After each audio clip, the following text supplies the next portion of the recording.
Hello दोस्तों, आप सभी का स्वागत है आपके अपने channel the Jio political facts में। आज मैं आपके लिए लेकर आया हूं ऐसी इंपॉर्टेंट न्यूज़ जो आपके लिए जानना बहुत ही ज़रूरी है, क्योंकि हम सबको मिलकर ही भारत को आगे ले जाना और भारत की तरक्की में अपना सहयोग करना है। तो दोस्तों, न्यूज़ में आगे बढ़ने से पहले वीडियो को लाइक, शेयर और चैनल को सब्सक्राइब करके बेल आइकन को दबा लीजिए ताकि मेरी हर एक वीडियो का नोटिफिकेशन समय पर आपको मिल जाया करे। तो चलो शुरू करते हैं। Okay, let's go. पहली न्यूज की बात करें तो ट्रंप का इंडिया विजिट और क्वाड समिट में शामिल होने की न्यूज आ रही है। यूएस प्रेसिडेंट डोनाल्ड ट्रंप ने खुद कहा है कि वो 2026 में इंडिया आ सकते हैं। ये बात पीएम नरेंद्र मोदी के साथ उनकी दोस्ती और ट्रेड टॉक्स के बीच आई है। ट्रंप ने मोदी को ग्रेट मैन और अपना दोस्त कहा है। उन्होंने फरमाया है, मोदी चाहते हैं मैं इंडिया आऊं नेक्स्ट ईयर, हो सकता है। ये ट्रेड नेगोशिएशन को उन्होंने गोइंग गुड बोला है और क्लेम किया है मोदी ने रशियन ऑयल खरीदना बंद कर दिया है एनर्जी सिक्योरिटी के लिए। क्वाड समिट्स की डिटेल की बात करें तो इंडिया 2026 में न्यू दिल्ली में क्वाड समिट होगा। इसमें ऑस्ट्रेलिया, जापान एंड यूएस के लीडर्स शामिल होंगे। पिछला समिट 2024 में विल्मिंगटन डेलावेयर में हुआ था। ये इंडो पैसिफिक कोऑपरेशन को मजबूत करेगा। इंडिया यूएस संबंध की अगर बात की जाए तो ट्रेड में टेंशन था टैरिफ की वजह से। 50% टैरिफ लगाया था, 25 + 25% रशियन ऑयल के लिए। अब डील फाइनल होने वाली है। ट्रंप ने यह भी कहा है कि उनकी टैरिफ धमकी से इंडिया पाकिस्तान कॉन्फ्लिक्ट 24 घंटे में ही सॉल्व हो गया था। ये फिर से कल दोबारा कह दिया है और 8 जेट्स गिरे थे ये भी बोल दिया। इसके बावजूद इंडिया इसको अभी भी डिनाई कर रहा है। ये विजिट दोनों देशों के रिश्ते को नई ऊंचाई देगा। आप क्या सोचते हैं इस न्यूज़ के बारे में? कमेंट में अपनी राय जरूर बताइए और ट्रंप चाचा के बारे में थोड़ा बहुत कमेंट जरूर कर दें। सेकेंड न्यूज़ की बात करें, आसिम मुनीर को ज़्यादा पावर देने के लिए पाकिस्तान कॉन्स्टिट्यूशन में चेंज करने की बात चल रही है। एक्चुअली ये न्यूज़ निकल कर आ रही है, शहबाज शरीफ गवर्नमेंट ने 27th कॉन्स्टिट्यूशनल अमेंडमेंट लॉ ला रही है जो आर्मी चीफ आसिम मुनीर को सुपर पावर बना देगी। ये सिविलियन, मिलिट्री और प्रोविनेंस के पावर को बदलेगा। इकोनॉमिक क्राइसिस के बीच ये सब हो रहा है। मेन टारगेट आर्टिकल 243 है जो आर्म फोर्सेस के अपॉइंटमेंट्स को कंट्रोल करेगा और कॉन्स्टिट्यूशनल कोड बनेगा। इलेक्शन कमिश्नर की प्रोसेस सिंपल होगी। एजुकेशन जैसे मिनिस्ट्री सेंटर को शिफ्ट होंगे। प्रोविनेंसेस के फेडरल फंड्स शेयर कम मिलेगा। एनएफसी प्रोटेक्शन भी कम होगा। पाकि डिप्टी पीएम इसाक डार ने सीनेट में बोला है 27th अमेंडमेंट आ रहा है प्रिंसिपल्स के साथ। Munir already foreign policy and economy में बॉस हैं। इंडिया के ऑपरेशन सिंदूर के बाद प्रमोट हुए हैं। ट्रंप ने भी उनकी तारीफ की है, ऐसा बोला है पाकि डिप्टी पीएम इसाक डार ने। क्रिटिक्स ने पाकि गवर्नमेंट को घेरा और एक्स सेनेटर खोकर ने बोला है कि ये सिविलियन रूल्स खत्म कर देगा, देश की जान ली जा रही है। पीपीपी के रब्बानी ने बोला है 18th अमेंडमेंट की प्रोविनिशियल फ्रीडम्स चली जाएगी। पीटीआई अपोज कर रही है। 2/3 मेजोरिटी चाहिए जिसके लिए JUIF से सपोर्ट मिल रहा है इस गवर्नमेंट को। अगर ये बिल पास हुआ तो मुनीर के अंडर मिलिट्री राज मजबूत हो जाएगा। सिविलियन सुप्रीमेसी खतरे में पड़ जाएगी। पाकिस्तान की स्टेबिलिटी भी हिल जाएगी। देखते हैं आगे क्या होता है। थर्ड न्यूज की बात करें, म्यांमार साइबर स्कैम। इंडिया के 270 सिटीजन्स वापस आए हैं। इंडिया ने म्यांमार के नोटोरियस साइबर क्राइम सेंटर से भागकर थाईलैंड पहुंचे। अपने 270 सिटीजन्स को स्पेशल इंडियन एयरफोर्स फाइटर से वापस लाया। ये ऑपरेशन 6 नवंबर 2025 को हुआ था जिसमें 26 महिलाएं भी शामिल थी।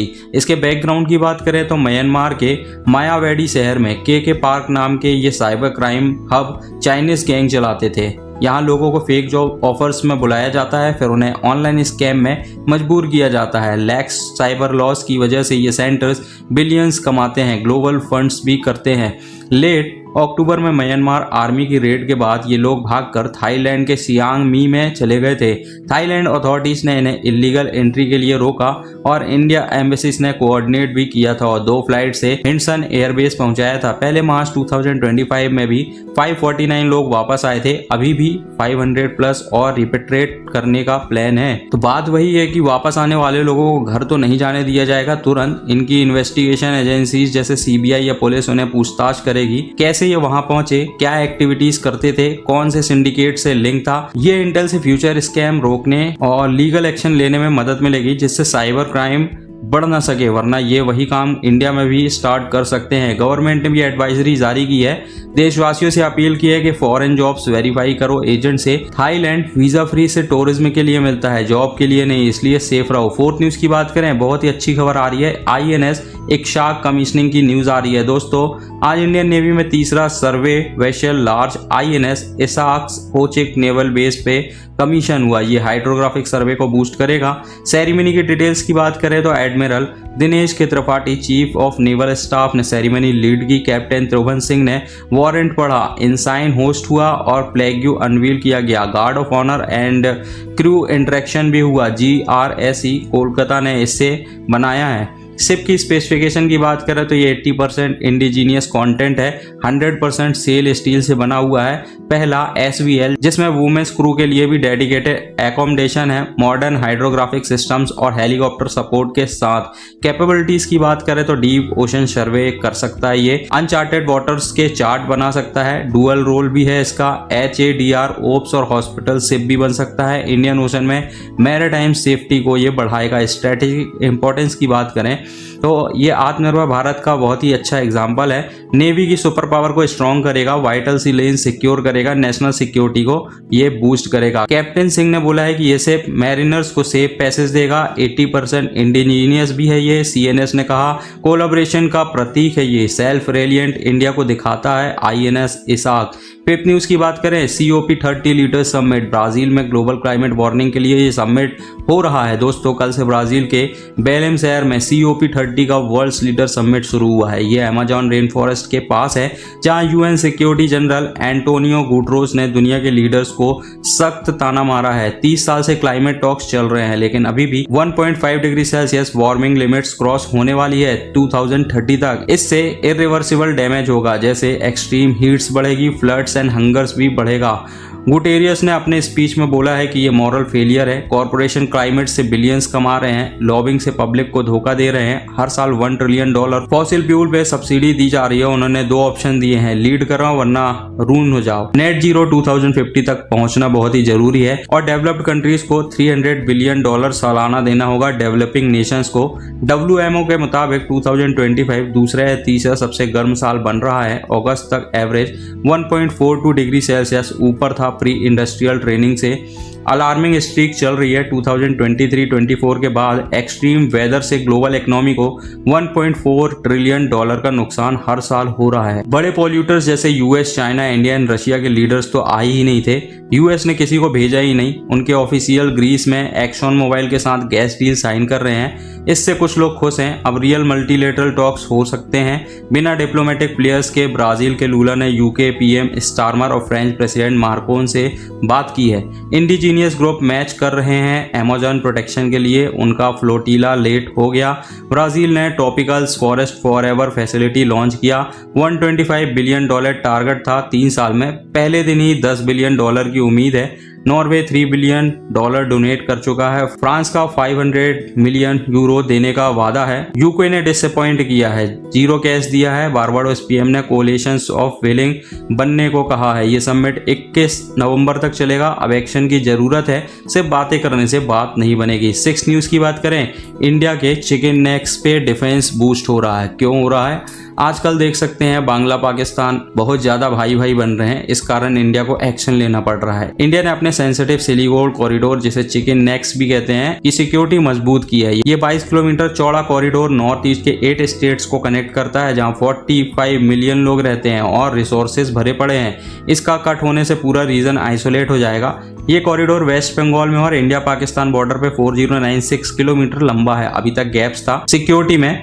इंडिया ने 3 नए मिलिट्री गैरिसन खोले हैं, बुवानी, दुबरी के पास, किशनगंज और चोपड़ा। ये इंडियन आर्मी और BSF के लिए फोर्स मल्टीप्लायर बनेंगे, जैसे जल्दी रिस्पॉन्स देंगे किसी भी इनकर्शन पे। टाइमिंग थोड़ा क्रिटिकल है। अगस्त 2024 में शेख हसीना की गवर्नमेंट गिरी थी, मोहम्मद यूनिस इंटरिम लीडर बने थे। अभी हाल ही में पाकिस्तान के टॉप जनरल साहिर शमशाद मिर्जा ने ढाका में यूनिस से मुलाकात की, टाइस मजबूत करने पे फोकस किया।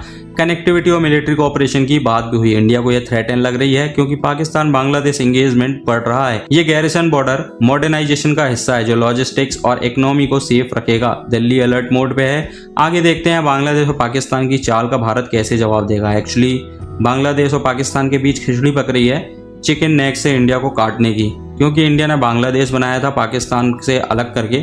वैसे ही पाकिस्तान की एक चाल है बहुत पुरानी कि इंडिया के चिकन नेक को अलग करके नॉर्थ ईस्ट को अलग करना चाहता है और अलग देश बनाना चाहता है या फिर बांग्लादेश में मिलाने की संभावना है।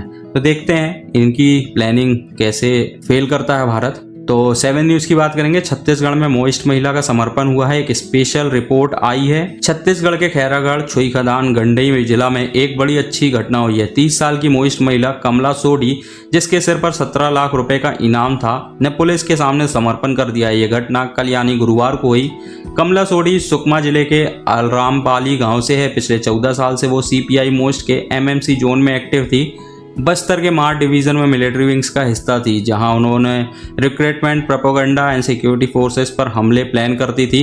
रमदान नाम के कमांडर के नीचे वो काम करती थी। छत्तीसगढ़, महाराष्ट्र और मध्य प्रदेश पुलिस उसको ढूंढ रही थी। KCG SP लक्ष्य शर्मा के अनुसार कमला ने सरकारी सरेंडर पॉलिसी के तहत हाथ उठा लिया था। अब वो रिहेबिलिटेशन प्रोसेस में शामिल होगी। ये समर्पण मोइस्ट विरोधी अभियान को मजबूत करेगा। ये एक बड़ा कदम है। ऐसी घटनाएं नक्सलवाद को कमजोर करेंगी। सरकार की नई पॉलिसी से और लोग वापस आ रहे हैं। तो दोस्तों, आपको ये सारी जियोपॉलिटिकल न्यूज़ कैसी लगी? किस न्यूज़ पर आपका फोकस ज़्यादा था और कौन सी न्यूज़ इंडिया के लिए इंपॉर्टेंट है? अपनी राय कमेंट बॉक्स में जरूर बताएं। और हाँ, वीडियो को लाइक, शेयर और अभी तक चैनल को सब्सक्राइब नहीं किया तो प्लीज़ चैनल को सब्सक्राइब करें, बेल आइकन को दबाएं और जय हिंद लिखें कमेंट में। धन्यवाद।